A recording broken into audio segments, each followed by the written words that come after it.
Ricco, thank you for taking time out. Welcome to THN's Road to FrightFest. This is our annual series where we kind of look at some of the films playing at FrightFest and get a little bit deeper into them so that attendees have an idea of what they should be watching at the festival. I guess that the Mhm. first question: how are you both feeling about the selection and book and screening at FrightFest? I'm excited. I haven't been to Fright Fest, so this is pretty exciting actually. I'm honored to be selected and um hoping and praying that the people like the film, you know. I'm particularly excited. The last time I had a film in Fright Fest, I won Best Actor, so that was a very cool experience.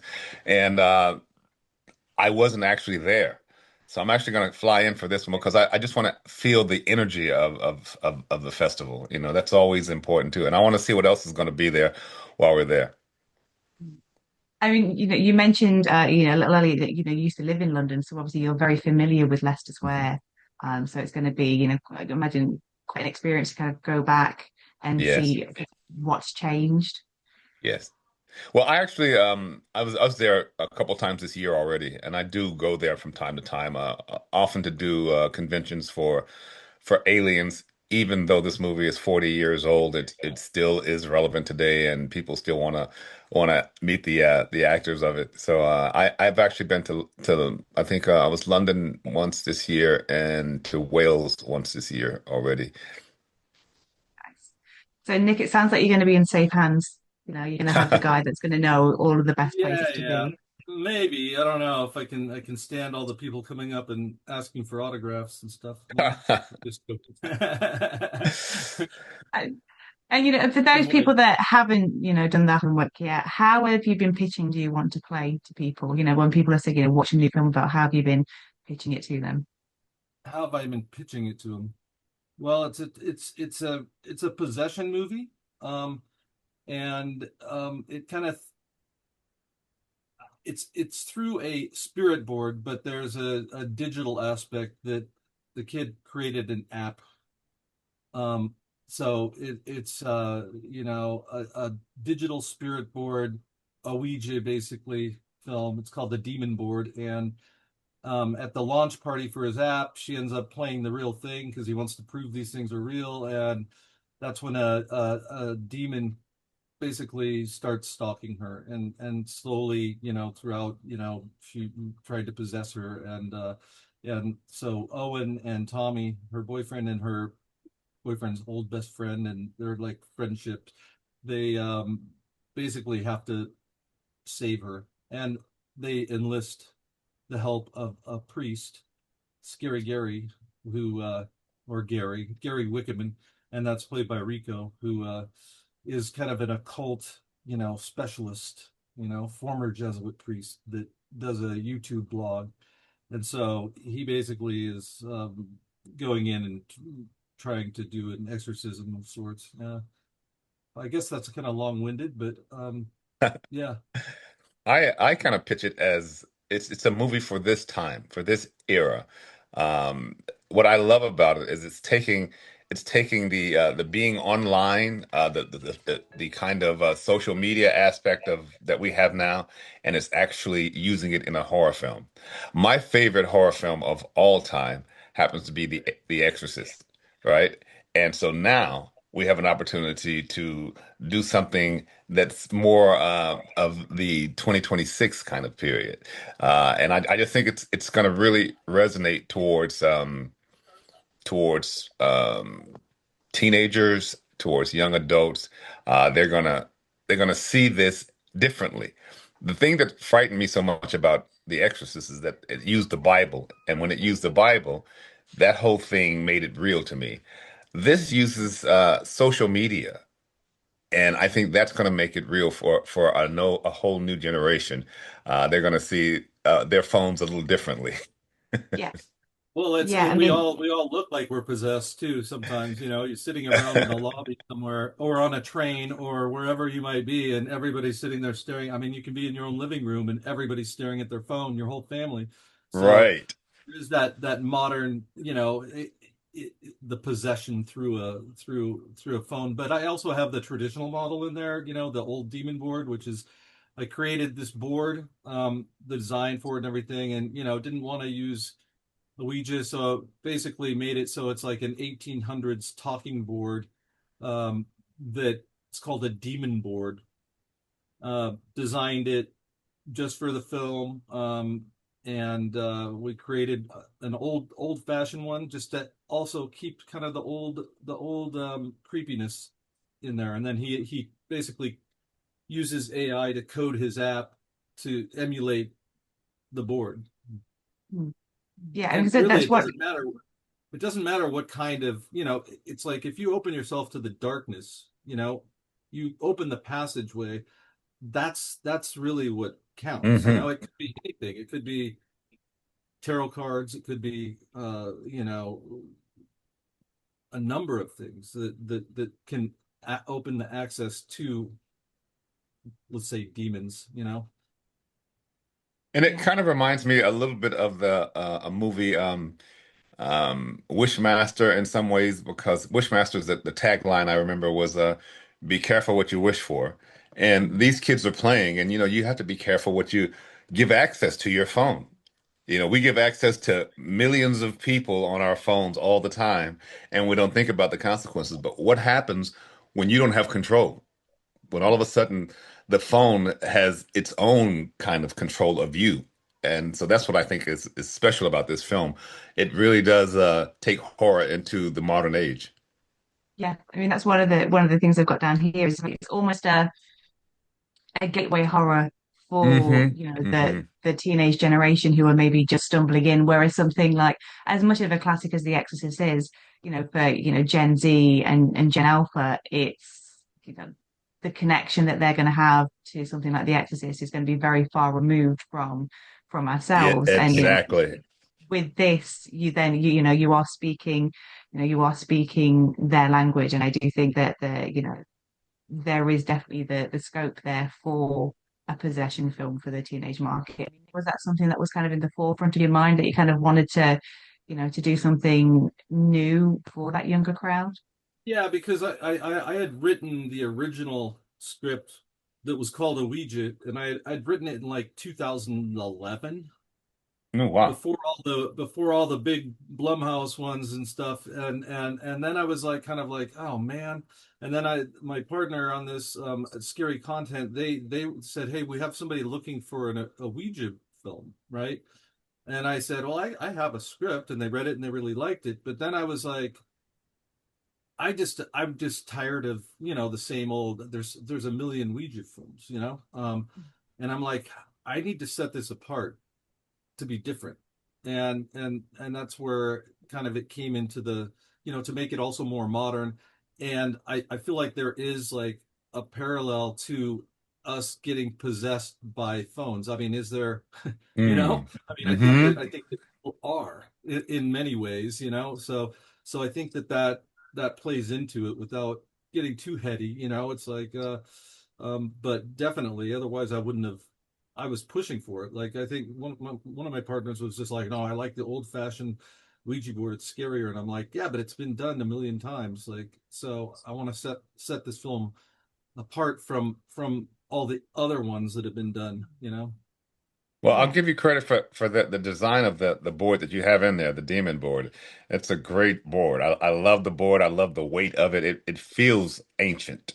There's some antiquity where it meets the modern era technology, and that's part of it too. I think that's interesting about Yeah. the film.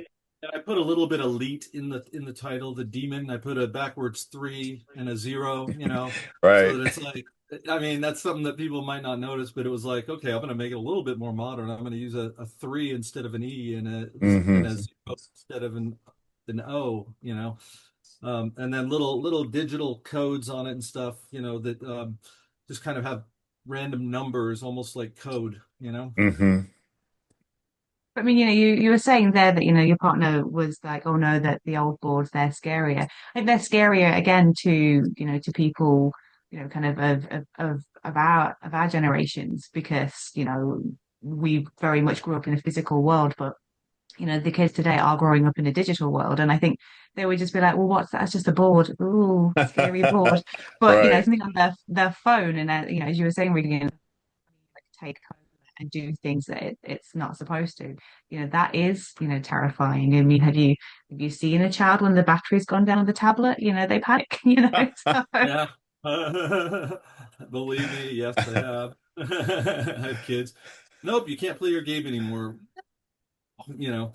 So uh yeah, but so I found a way to keep it both, because I think it has to be like it's based on the old demon board and the history behind the demon board is that it was banned in the late 1800s.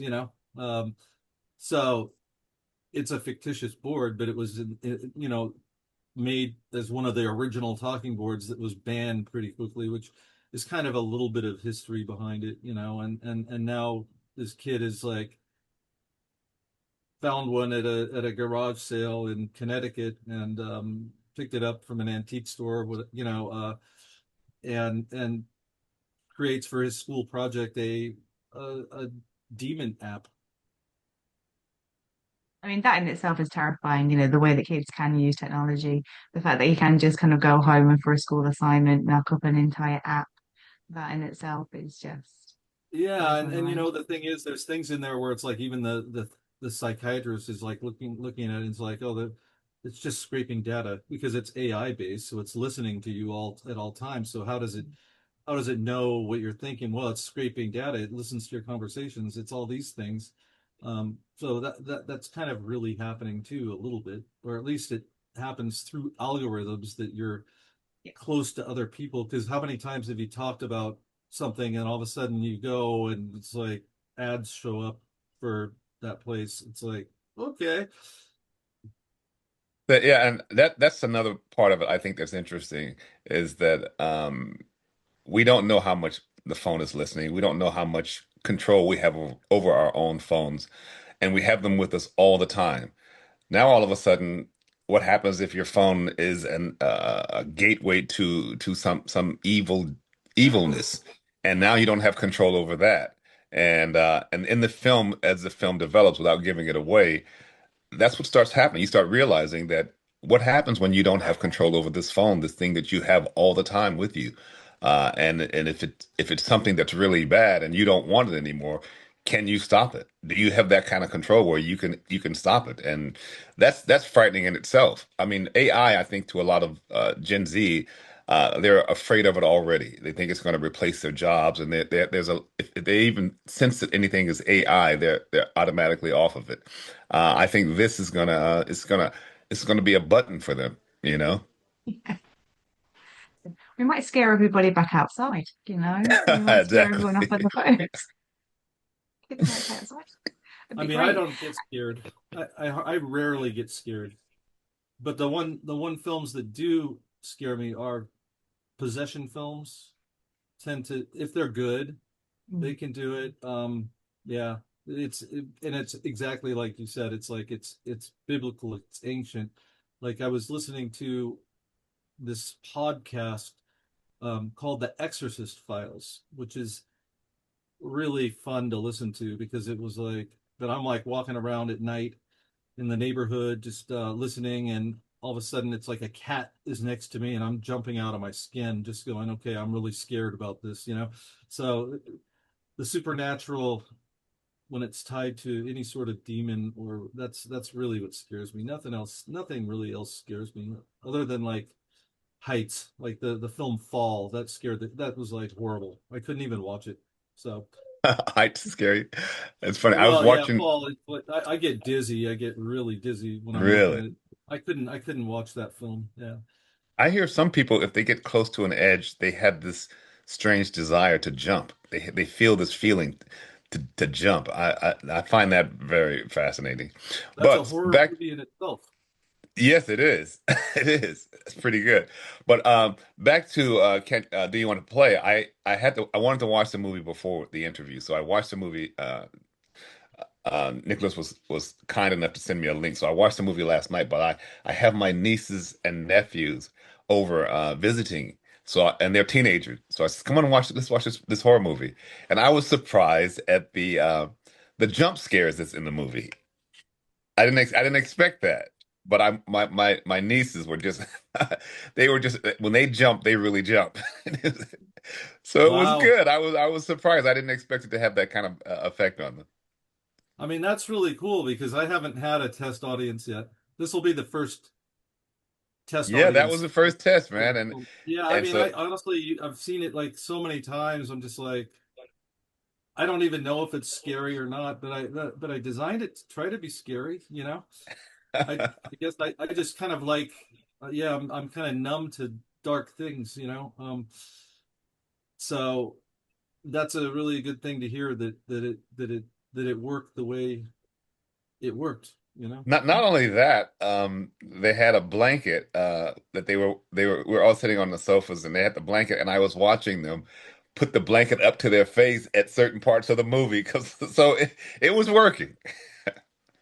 That's really cool. Well, and you know, I kind of wanted this one to be so that it's one of those films like there's certain films that I think are great, like Obsession I thought was an amazing movie, but I don't know if I would want I don't know, it's a little bit adult for like mid-teens. Yeah. Hmm. And this one, I think it's just clean enough that teenagers can watch it because there's nothing dirty in it. It's just there's no real gory super gore in it. You know, it's not like ultra violent or anything like that. And the kids are all, you know, young. The actress Quinn On, she's 13 on the show. She's still I think she's 14 now, but she definitely was like, you know, well above her years, you know. She seems more like she's like a 15 or 16-year old, you know. She's a And her very good career little she's a very good actress too. I'm watching the film and I'm thinking, I remember that you told me she was 13 years old and her composure as an actress, I think this girl's gonna go places. Mm. well, she already is. I mean, Scarpetta, she plays young Nicole Kidman, which I think is a small role, and now she's in Lucky. She's the young Anya Taylor-Joy, and so she's kind of right on the brink of, I think, something bigger. And when I looked at the red carpet photos of her at the Apple Plus, you know, the Lucky premiere, um, I was just like, wow, this is like she's gonna become something, you know. Mm. Yeah. I mean, you can And I just see think it that, in some people. yeah, I think that's another positive about the film because I think we're also used to teenagers in films being, yeah, teenagers in films. You know, it's people kind of like in the, mid to late 20s playing these ages. And the fact that you obviously do have, more authenticity with the age, saying there that Quinn was, was just 13 it made it. I think that also then feeds into, the believability for an audience because when you like Dawson's Creek, I mean, I grew up in Dawson's Creek and I love Dawson's Creek, but Dawson Leary was almost 30. And so there was that kind of, there was that Right. barrier there. It was like they sort of like me, but they're nothing like me. Whereas this, these will look like, they will look like Hmm. the peers of the audience. Right. No, I mean, I didn't even, I mean, I actually had to switch the whole casting, um, to try to find the youngest looking people because it was like, oh, she's amazing. I saw her tape immediately. I was just like, this is, I gotta, and then I had to like actually change the way I was looking for guys to make them younger and make it believable. And I wanted to have it be because I mean she's young. I mean she didn't there was no, you know, we had to rewrite the script a little bit, so there was no, you know, the making out and stuff. It's more like the very innocent, your very first, you know, leave a note on the locker, you know, hey, will you go with me? You know, that type of a relationship. Will you go with me? That they are very just at the beginning of like holding hands and stuff. You know, there's it's a very innocent group of kids. You know, well, mostly, yeah. I suppose Mostly. Owen is a little bit more mature, but you know, and it's Right. funny because I think the Gen Z, generation today, they also, um, I think that in general they're leaning more towards, you know, okay, computers, all that stuff, but they don't drink and party the way the Gen X did, man. And they're leading in. Like I go to the high school of my son, who, and like kids are wearing crosses. People are. It's a different generation right now, completely different. And so I think that I tried to kind of reflect that a little bit too, that they're not afraid to lean into to let's just say their belief or whatever. It's yeah. Yeah. And Rico, what was it about Gary that made you go, yeah, no, this is a character I want to play? Because obviously, possession film, it would have to have a priest to some degree, but Gary's a very different, again, as with everything else with this film, he's a very different version of an exorcism priest. He's got his own YouTube channel, he's got subscribers. What was it about this guy that made you go, yeah, I want to play him? Well, the first thing I thought about when I read the script was it. It made me reflect back when I saw The Exorcist, and I remember how important and how impactful the priest was in The Exorcist. So I'm thinking that. But then when I dug deep down into the character and sees that he has a YouTube blog, and now he's reaching millions of people, and they call him Scary Gary. So there's something a little frightening about him too. And sometimes, the truth can be frightening. And so that's what I kind of plugged into. Let me make the truth frightening. And so when I tell them about this stuff, I'm telling them with the seriousness of an adult with experience that knows what he's talking about. And you're playing with danger. And that's kind of how I took him. The other thing was I had just made a movie um, uh, where I play the devil. And both these movies are coming out this year. And so it was very interesting to play one one movie where I'm playing a Catholic priest, and the very next movie I'm playing the devil. It's like you kind of try to. Hey, we're Yes. gonna play. We're gonna give you the role of an angel in the next one. City of No, Angels. because when I started my career off, one of the things that was an early concern of mine was that I got cast to play a gang member in Hill Street Blues, and it was a successful character. It was the last season of Hill Street Blues, and the next three jobs I got was the same type of character, but with a different name.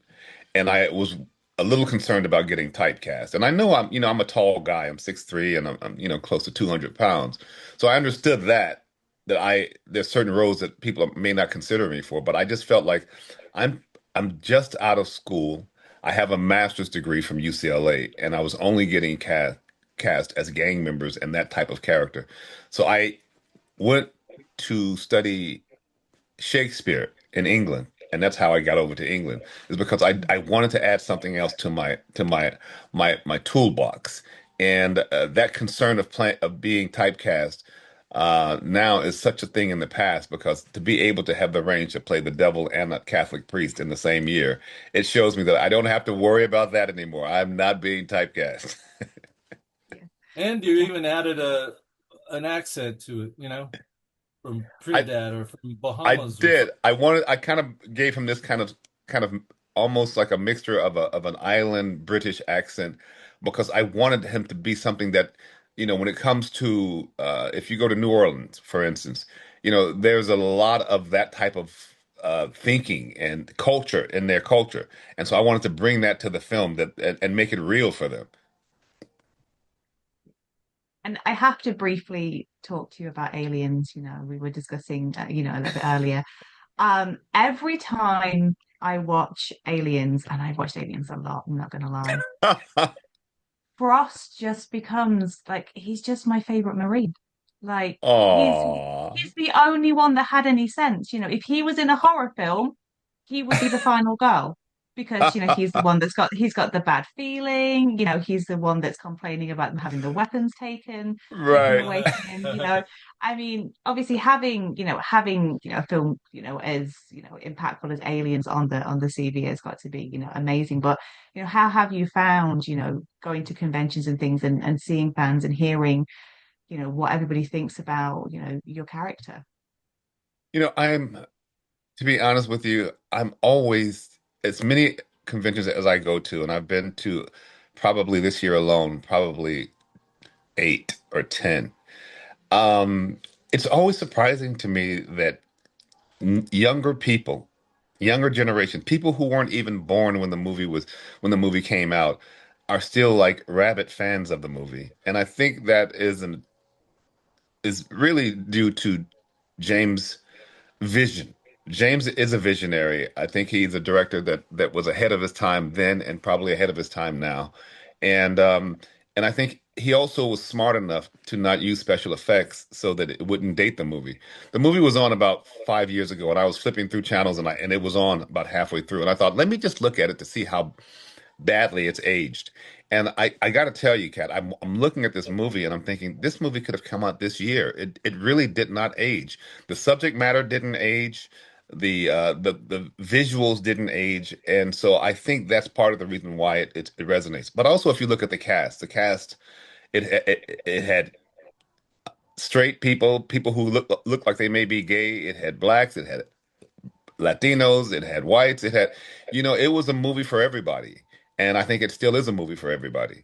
If you look at our cast now of Do You Want to Play, you'll see the same thing, that it's a movie for everybody. And I think that's a smart writer director kind of way of putting in the film, because then when people watch the movie, everybody they become attached to the movie. They see, oh, that could be me, and it becomes even more frightening. There's a movie out that I remember I went to a movie convention about producing, and one of the producers of the Fast and the Fury were there, and they said that when the box office number came back, they were shocked at the office number, and even 5 movies on, in their fifth movie, they were still being shocked by the numbers, because everybody would show up at this movie because everybody had somebody in there. They were attached to the movie. And I think that's good movie making. This movie does it as well. You'll see that everybody's in the movie. This young kids in the movie, and I think I'm really interested.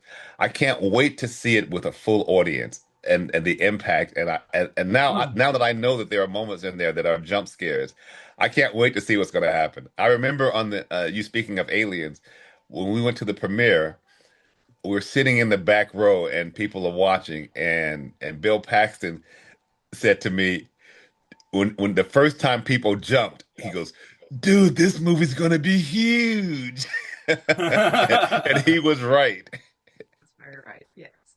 And I mean, talking of, the screening, why do you hope that the Fright Fest crowd turn out to see this film? Why would you like to see them? The Fright Fest, excuse me, I didn't hear that.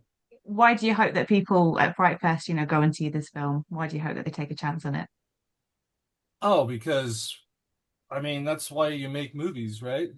Is to get people to see them, and I'm really looking forward to seeing a live audience, because it'll be the first one. I haven't done any other screenings of this movie yet, and hopefully it resonates. That's what I'm hoping, um, and that people enjoy themselves. And you know, yeah, I think, why should they choose it? I know there's a lot of movies, but it's a well-made movie. It's a little underdog. It wasn't a high budget or anything. It was just a project I worked on quite a bit, and like a lot for the last 6 7 months. I just kind of set everything aside and said, okay, I'm gonna only work on this, and now I've done a lot of genre films, going back to Species, to zombie stuff, Rise of the Zombies, Zombie Apocalypse, Z Nation, all these things. But I've also done dramas and everything, and so I just thought, I'm gonna do a little film and keep it nice and small, and self-produce it, and give it some love. It's not just a job, and so I hope that it resonates, with people. I hope people like it, and I hope, like what we've been talking about, that it's like it's with the zeitgeist right now. I'm hoping that people will watch it because I think it is the type of movie that, like most movies, word of mouth is going to push it around. People are going to look at their telephone a little differently now. So I hope that people watch it because I think once if we get a good crowd in there, the word will spread that this is a movie that you want to see because of the whole issue of it being a modern horror film. Hmm. So Frost has got a good feeling about this one. Look at her quoting my lines. I like it. Nice. Well, thank you both so much for your time, and best of luck with the screening at Fright Fest. Thank you so much. Thank you.